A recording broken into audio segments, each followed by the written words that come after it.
Ensimmäinen kortti, joka tässä tulkinnassa nousi, oli sama kuin itse asiassa eilen, minkä mä nostin Instagramin päivän kortiksi. Eli sielujen yhteenpaluu. Tämä voi viestiä sielun kumppanista, joko romanttisesta kumppanista tai sitten jostakin sun sielun perheen jäsenestä. Seuraava kortti oli itsensä rakastaminen. Ja mä ajattelen, että tämä liittyy vahvasti just tähän sielun perheeseen tai sielun kumppaniin ja ehkä myöskin siihen, että uskotko sä ansaitsevasi sen sun sielun perheen sun elämään? Uskotko sä ansaitsevasi sen sulle parhaan mahdollisen kumppanin tai parhaan mahdollisen ystävän sun elämään? Ja ehkä tässä on pientä työstämistä sen suhteen, että työstät sitä arvottomuuden tunnetta itsessäsi.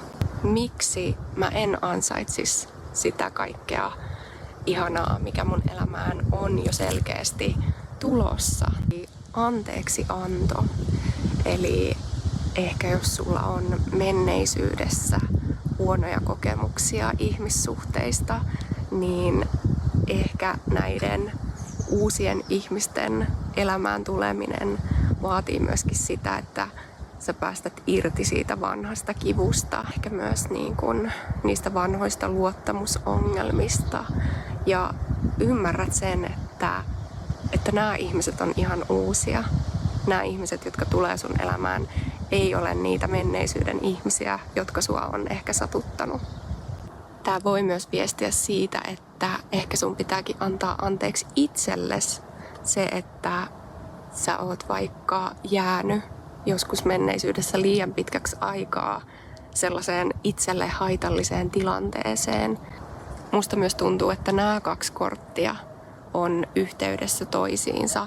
Eli mä ehkä liittäisin tätä myös johonkin vanhaan sydänsuruun ja anteeksiantoon tälle ihmiselle, joka sua on ehkä satuttanut. Täältä nousi myöskin irtipäästäminen, joka mun mielestä just vaan tukee näitä jo aikaisemmin nostettuja kortteja.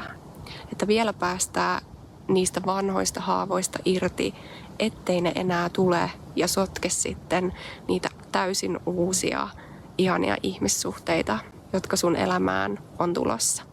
Tunteiden vapauttamista, jos sulla on jotain itkemättömiä itkuja, niin nyt voisi olla niiden aika antaa niiden nousta ja päästää ne ulos. Sä oot ehkä padonnut niitä tosi pitkäänkin, mutta nyt on ehkä niiden aika sitten päästä eteenpäin.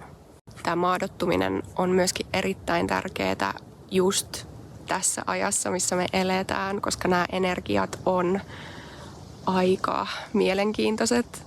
Tuntuu, että aika kulkee paljon nopeammin ja paljon muutoksia ihmisten elämissä, joten tämä oikeasti kannattaa tässä hetkessä erityisesti.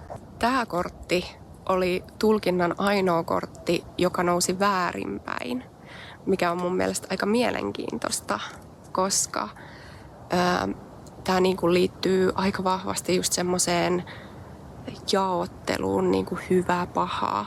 Ja mä koen, että tässä tulkinnassa se viittasi jotenkin erityisesti ehkä siihen erillisyyteen.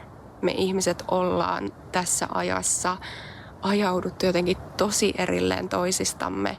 Ja samaan aikaan, kun me asutaan kerrostaloasunnoissa ja naapuri saattaa olla ihan siinä seinän takana, niin me ollaan silti yksinäisempiä kuin koskaan ennen. Ja tähän liittyen, mulla on täällä muutama muistilappu, jotka mä nappasin mukaan. On vain ykseys. Tää on ollut mulla itsellä jääkaapin ovessa jo jonkun aikaa. Eli tää teema on jotenkin selkeästi nyt tässä hetkessä isosti pinnalla. Toinen lappu, mikä mulla on, niin kaikki on ykseydestä tultu. Eli me kaikki ollaan sieltä samasta lähteestä. Me kaikki ollaan sitä samaa valoa. Sitten kaikki ollaan yhtä ja samaa, vain luullaan olevamme erillisissä kehoissa. Eli sellainen erillisyyden aika ja yksin tekeminen, yksin oleminen alkaa olla nyt ohi. Niin kuin jo toi tulkinnan ensimmäinenkin kortti viittasi just siihen sielun perheeseen ja sielun kumppanuuteen. Täältä nousi opettaminen. Ja mä koen, että tää kertoo siitä, että sulla on ehkä paljonkin opetettavaa muille. Sä oot ehkä tähän astisessa elämässä kohdannut paljonkin sellaisia oppiläksyjä, paljon erilaisia opetuksia, joista sulle on kertynyt ihan valtava määrä viisautta myöskin. Ja nyt on ehkä aika alkaa pikkuhiljaa miettiä, että kuinka sä voisit jakaa sitä sun viisautta tähän maailmaan. Ja tätä korttia tukee myöskin parantavan energian kortti. Eli tämä vaan vahvistaa sitä, että sulla on ihan mielettömästi lahjoja siellä sun aarrearkussa. Ja kun sä jaat ne, niin se muuttaa tätä maailmaa ja muita ihmisiä isosti. Ja sillä on oikeasti isompi vaikutus. Sitten täältä nousi integraatio. Koska tämä opettamiskortti nousi täältä ensin, niin ehkä nyt sä oot ne sun oppiläksys saanut ja nyt alkaa se integroitumisvaihe. Mutta se ei tarkoita sitä, että sun tarvitsisi välttämättä vetäytyä muista ihmisistä, vaan se integroitumisvaihe, integraatio voi tapahtua myös niin, että sä opetat ja sitä kautta sä sisäistät itsekin vielä syvemmin niitä sun oppeja. Tämä on just sellainen aihe, joka on myös ollut viime päivinä aika paljon pinnalla. Kuvassa on tommonen kilpikonna ja ne tunnetusti kulkee aika hitaasti, mutta ne pääsee siitä huolimatta aina perille asti.